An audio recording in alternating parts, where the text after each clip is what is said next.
Yo, what's going on, guys? What is happening? Welcome to Party on Broad. Guys, if you're new to the channel, always be sure to share the love. Smash that subscribe button. Smash that like. Join the chat if you're watching us live. I've got another great show for you guys today. My man, Mark Schofield. Please be sure to follow him on Twitter at Mark Schofield. What's going on, Mark? What's going on, Crocky? Great to be with you. Excited to talk a little week one. I know we got a lot to dive into. I know Eagles fans are extremely excited with what they saw on Sunday down in Atlanta. So I'm excited to dive in.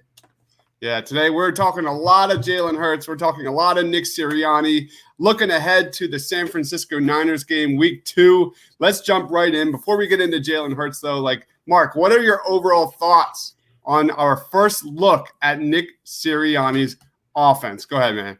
Yeah, I mean, I think it was largely in line with what we expected it to look like. I know I've talked with you about it a lot. We expected a lot of quick game, West Coast, air raid type of concepts, and we really saw that out of the gate.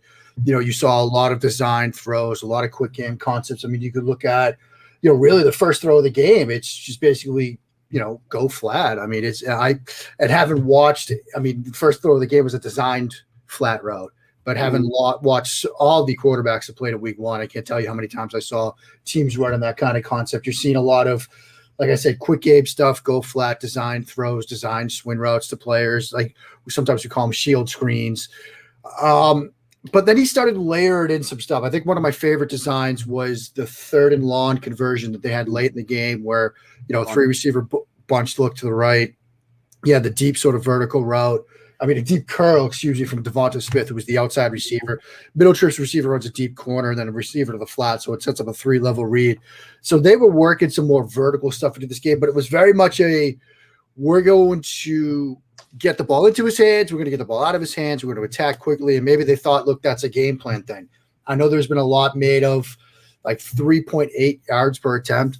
They really weren't pushing it downfield. I don't know if that's Sirianni. I don't know if that's game plan specific. I don't know if that's Hurts specific. It's just week 1, so that's something I'm certainly going to track going forward. But I think overall, look, a lot of quick game stuff, a lot of easy reads, easy throws, get your quarterback in rhythm, which I think is something you should want to do for a young quarterback like Jalen Hurts. And so overall, I was kind of impressed with how they handled him. Yeah, man. It was pretty much pass there in that first half. You gotta love the way they did their job in the red zone. I think they went 3 for 3 there. Yeah. I think 6 of 13 in 3rd down, which is okay. But they ran the ball very effectively, especially in that second half behind Miles Sanders. There's so many positives. I love that Nick Sirianni saw the mismatches and exposed them. How many times did we see Doug Peterson who didn't see what was happening on the field? That sometimes last year the Eagles offense clicked, boom, they would go right away from it on the next series. Here you got Quez Watkins, bang, bang, bang to start the game. Yep. And Devontae in that second half, 4 straight completions. They saw it. It was clicking. I love that Nick Sirianni had his head on the field as opposed to Doug Peterson, who had that playbook right here, every single down, right? Yeah, I mean, I think they did a really good job at sort of getting into rhythm, getting into tempo at times. I think the effectiveness and the efficiency down in the red zone. And I know we're going to talk a lot about Hurts, but I was really impressed with a couple of the reads and decisions and throws that he made. Was he perfect? No. But I do think that a lot of the things that you and I talked about a couple of weeks ago that I would be looking for, I saw in this game. All right, let's do it, right? I think the next question is Jalen Hurts. What are some of your overall impressions? How would you grade his week 1 performance? I'm going to start the tape. Go ahead. Yeah, I mean, I think in large, it's kind of, I'd put it as a B+. Okay. I think you look at some of the things that I was looking to see, right? The 3rd and long conversion that I mentioned a little early in the game. He had, before the touchdown to Goddard, he had a completion to Goddard on an out route where, it was on time, in rhythm, with anticipation. You could see the footwork. You could see him, pairing the eyes to the feet. He sets the hallway to get his feet right to make that throw on time with his break. The play there where they're using his legs to get him involved athletically. I thought it was a very good game. Were there missed opportunities? Yeah. I mean, a play that sticks in mind is, in the first half of that game, they had the 2 tight end double wing to the right. and they ran a vertical passing concept, one on the go, the other on the out and up, sort of kind of an exit and enter concept. And they were lucky they caught Atlanta in cover 3, so the corner takes the first vertical, and that second one's wide open. He hit it, he completed it to Ertz, but the throw was low and behind him. The tight end had to sort of slide and adjust to make it, and it's a missed opportunity. It could have been an even bigger play. But I think overall, look, he did some very nice things. He ran the offense extremely well. That's the play right there. That was the vertical and the out and up. Drop that. That could have been a bigger play. And so, it's things like that I think were missed opportunities that I'm sure he'd love to have back. But overall, I thought it was a very good performance. I mean, I think the touchdown to Devonta Smith, the rub concept, that was well called and well executed. So and the touchdown to Dallas Goedert escapes, keeps the eyes downfield. And the feel between quarterback and tight end on that play was fantastic because Goddard was actually working back towards the middle of the field, and Hurts sort of threw him open back towards the sideline. If you can see it on the end zone angle where Goddard's starting to cut back towards the middle of the field, but then where Hurts puts it, it has to make him go back to the other side behind the defender. And it was a really good job of communication and feel between quarterback and tight end. So overall, a good performance. I think it needs some context. It was Atlanta. That was a defense that looks to be pretty bad, and it's the kind of thing where you hope he builds off of this, but it was a good way to start the season. How good can this offense become, Mark? I don't want to overreact. You're not going to go against the Falcons every single right. week. Like the mismatch, the advantages for the Eagles were very clear in the trenches. I don't think Jalen Hurts got hit. I think he got hit once, no sacks. That offensive line, finally healthy Eagles offensive line, did a great job, especially in that second half. How good can this offense be, assuming everyone's healthy? I mean, I think it could be a good offense. I don't know if I'd say right now after 1 week against Atlanta that it could be a great offense. I think we would need to see more. I think in terms of what we're going to see over the next couple of weeks, there will be some tougher challenges. There will be some games where, the defenses are going to be better. And I think that sort of starts. You get the 49ers this week. That's going to be a better defense, although I know we're going to talk about it. Yep. Dallas's defense is a little bit better. We're going to see them in 2 weeks. Kansas City's defense, the Panthers defense, the Buccaneers defense. Those are some defenses that would be better than we saw against Atlanta. If they continue to have games like this where they're putting up 25, 30 points against some of those defenses, then I think, look, we can start saying maybe this will be a great offense. Maybe this offense is going to be a lot better than people expected coming in. It does start with the guys up front. Like you said, there was certainly not a ton of pressure on Hurts. And some of the times he was pressured, you could almost say he manufactured it, whether, escaping from the pocket earlier, things like that. But I think right now you could feel a bit more optimistic that this will be at least a good offense. And maybe in a month from now, we could say, hey, maybe it actually could be a great offense. Love it. All right. I got to go. The last time you were on the show a couple weeks ago, we talked about exactly this. We didn't really see anything, at least on the TV. All the media people were raving about Jalen Hurts during training camp, during those practices, during those scrimmages. Now we have our first taste. 2 weeks ago, you said 6 out of 7 out of 10 that Jalen Hurts would be that franchise quarterback for the Eagles. It's one game. How has your opinion, if at all, changed on Jalen Hurts under Nick Sirianni's offense here? I mean, I think my 6-7 is now a 7. I'm not going to wildly overreact and say, look, I think it's definitive 10 out of 10. He's going to be a franchise quarterback for the next 15 years in Philly. But I do think that this was a good performance that showed you some of the building blocks that we wanted to see, right? The anticipation throws, working through reads, working through decisions, some throws he made with pretty good ball placement, running the offense, being efficient with what he was asked to do. Now, yes, I know yards per attempt were low. And some of the advanced metrics weren't exactly like, hey, man, let's close up shop. We don't have to think about quarterback for the next 20 years. And so there's some work to be done still. I want to see this against a better defense. I want to see him when he's asked to push the ball more downfield, if he can continue to stay effective and efficient. But it was a good start. And so, I don't think any Eagles fans woke up this morning thinking, man, we definitely have to go quarterback in next year's draft. I don't think anybody's feeling that way right now. I think there's enough out of this game to think, okay, we can feel positive. He looked good against this defense, but it is Atlanta. Let's see it against San Francisco. Let's see it against Dallas. Let's see it against Kansas City. And again, if we're having a similar discussion, around Halloween, my friend, then yeah, that 7 probably becomes an 8 or a 9. Oof. Yeah, man. This just like we were saying before we went live here. I just wish like we could just extend this week and just enjoy it, like savor the moment. Jalen Hurts played great. We haven't had a lot of good moments in Philadelphia football. It's been years, so I'm just enjoying it. Let's move on. Let's roll on to Devontae Smith, who clearly, like we said, that chemistry on that touchdown pass did not miss a beat. Him and Jalen Hurts, that chemistry did not miss a beat. What was your kind of overall impression with Devontae Smith on Sunday?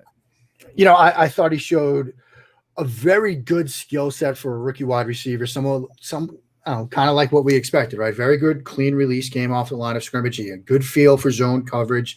He had a catch on a 2nd and 6 situation midway through the second quarter that went for a gain of like 20 or so, where he's just really sitting down against his own cover 2 look, and had a really good feel to get himself open. This was a moment where this is one of those plays where I think Hurts could have hit him earlier in the down, but he sort of rolled out, vacated the pocket. You'd like to see him sit in the pocket a bit more. But Devonta Smith did a really good job at sort of mirroring him, staying in his field of vision, making sure that, look, he can find me. You see some of the releases against, press looks. Sometimes they were in press alignment. He was able to get off the line of scrimmage. A lot of people were worried about size and frame and all these concerns about him. I didn't really see anything in that game where I was like, man, it's going to be a struggle for him to get open. And then that 3rd down conversion that I mentioned earlier, that play early in the 4th quarter, again, good job at sitting down versus zone, get it into that secondary window because he's running that deep curl route. As he curls, he's got an underneath defender right below him. So he does a good job of getting to sort of what we call that secondary window towards the middle of the field, behind and away from that underneath defender, so Hurts can find him and get the conversion to move the change there. And not that it was a huge spot. It was 22-6 at the time, but you'd like to extend that drive, work some clock, drain the game out and bleed the clock a bit. And that was a really good play. So I was very impressed with him. Obviously the touchdown, it was a rub concept, but he ran it extremely well.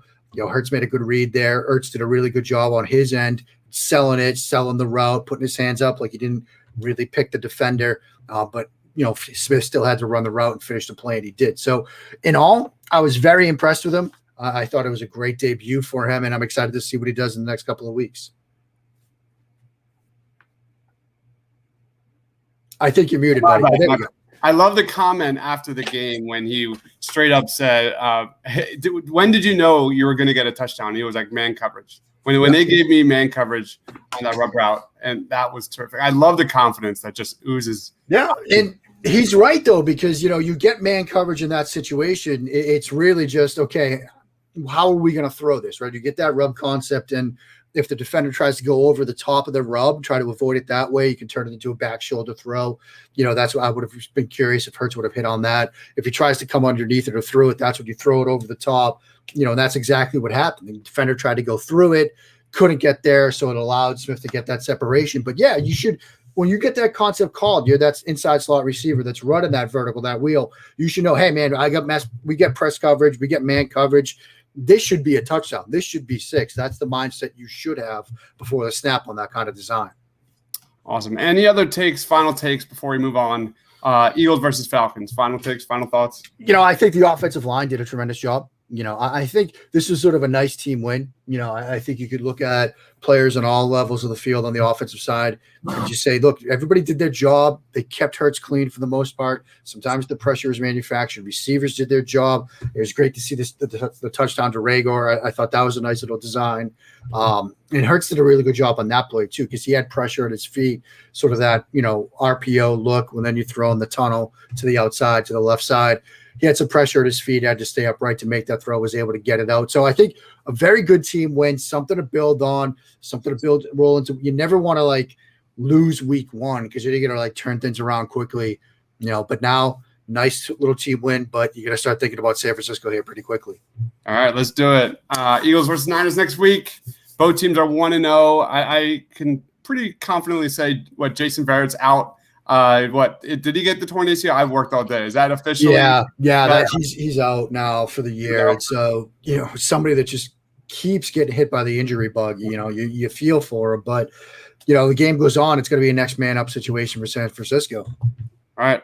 What are your expectations between the Eagles and Niners here in week 2? Oh, I mean, I think a lot of people are going to really focus on the quarterbacks. There'll be a lot of discussion going into this game about how much of Trey Lance you see. The 49ers rolled him out. He threw a touchdown yesterday. So I think you will see a decent amount of Trey Lance, whether it's 10 plays, 15 plays, who knows. But I do think they're going to keep getting him onto the field. I think the thing to think about sort of when the Eagles have the football is unless they change things. When I watched that 49ers-Lions game and I watched the Lions offense going against that 49ers defense, I saw a lot of single high coverage, cover 1, cover 3 stuff. There will be opportunities against those single high looks to do some things in the vertical passing game, to even do some things with some of those layered concepts, or even that, vertical out and up I mentioned with the 2 tight end look. That came against the cover 3 look, single high look. So I do think Sirianni will have some opportunities to dial up some plays against those cover 1, cover 3 schemes. Maybe they work in some more 2 high stuff, who knows? But with Verrett down, there's going to be opportunities to make some plays, and I'll be curious to see, how Sirianni approaches that defense next week. Yeah, I think you're going to see a lot of the same stuff, to be honest. Like, you look at kind of the strength of that Niners defense, that front 7 is wicked, man. Although it's not the same defense we saw in 2019, I do think you're going to see kind of that same kind of game plan implemented for Jalen Hurts. Get the ball out of his hands fast, get him in rhythm inside that pocket, and get that defense going left to right, sideline to sideline. And I think you're going to see a lot of Devontae again. You're going to see a lot of, utilizing the speed of Jalen Reagor and Quez Watkins, getting them to the edges, and just trying to keep that defense off balance, right? Yeah, I mean, because obviously, look, anytime you got a Bosa brother to worry about, that's going to make you want to get the ball out of the quarterback's hands quickly. I think they do move Bosa around. I mean, I think the Eagles' offensive line can handle their pass rush for the most part, but you don't want to test that as much as more than you have to, right?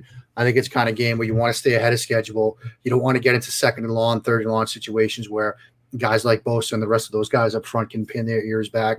Got to worry about Fred Warner. I mean, he's a very, very talented player. Drake Greenlaw had a pick 6. Their underneath defenders are pretty good in coverage. They're pretty good in space.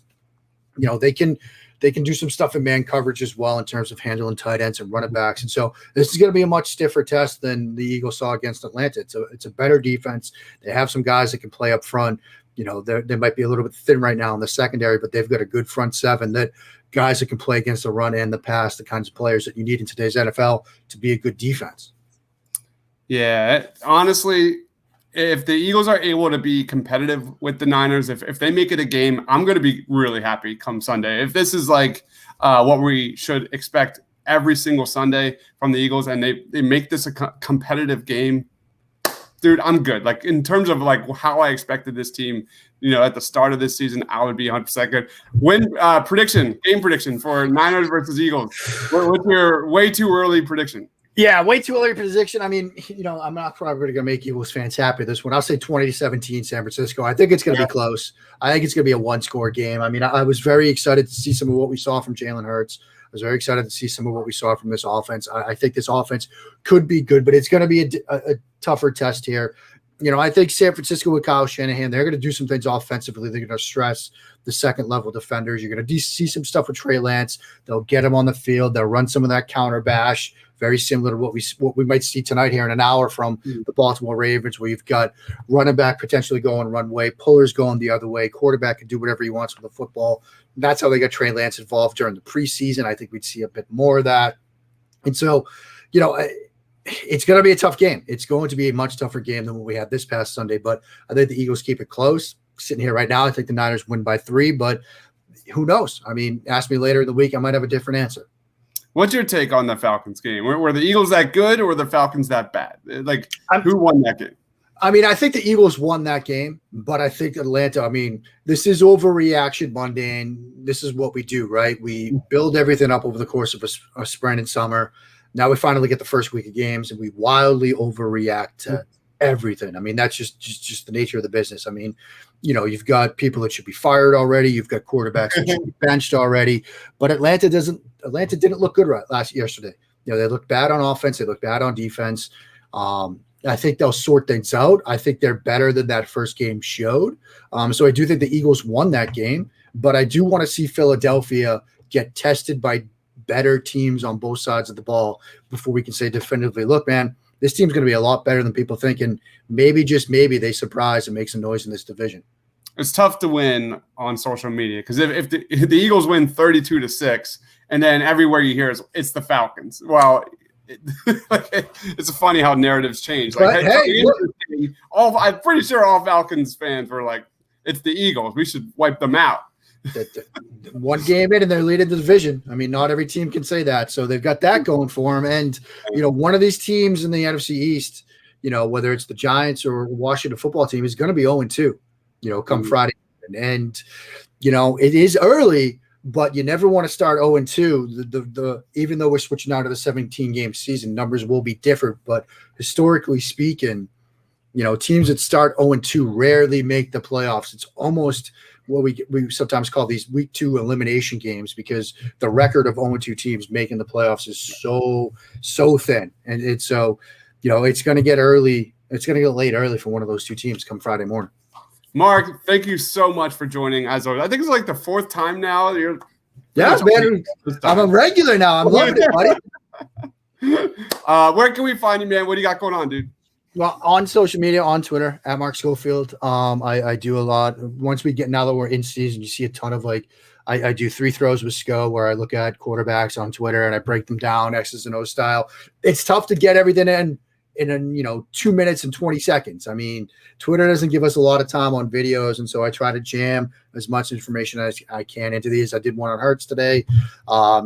Justin Herbert, Tom Brady, Mac Jones. I did a bunch of these things. I try to get to 8 or 10 quarterbacks each week. Doing stuff over at USA Today, over at Touchdown Wire. But on Twitter, at Mark Schofield, that's the best way to find me. Guys, please follow Mark on Twitter at Mark Schofield. You'll thank me later. Guys, if you love the Eagles, please be sure to smash that subscribe button. Hit that like. Thank you, everybody, for watching. We'll see you next time. Stay awesome, everybody. And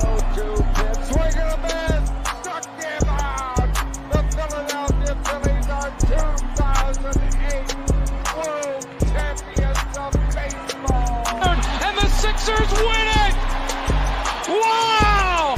Oh, man, if he can post right, Russell Westbrook.